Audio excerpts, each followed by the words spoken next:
छिनारा के दियरे में घेर के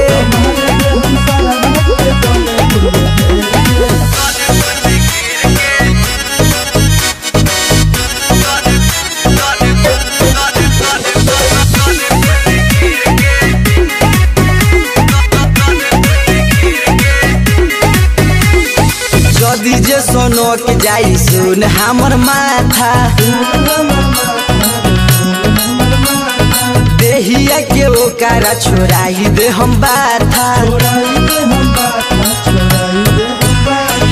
जदी जे सोनो के जाई सुन हमर माथा देहिया के ओकरा छोड़ाई दे हम बाथा मार दे हम गोली को वो करायो नेर में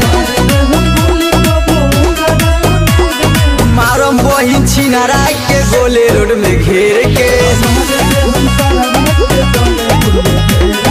मारम बहिन छिनारा के दियरे में घेर के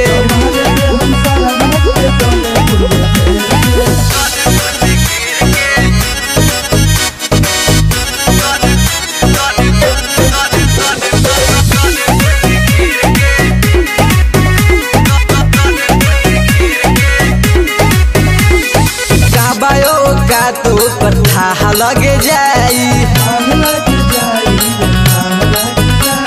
सोनू आशीष राजा से जब अझुराई का तो कथा लगे जाई सोनू आशीष राजा से जब अझुराई रबिया पंकजवा के पड़ी है न फेर में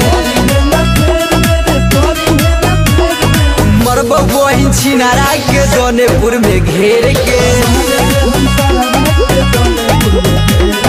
मरबो बहिन छिनारा के दियरे में घेर के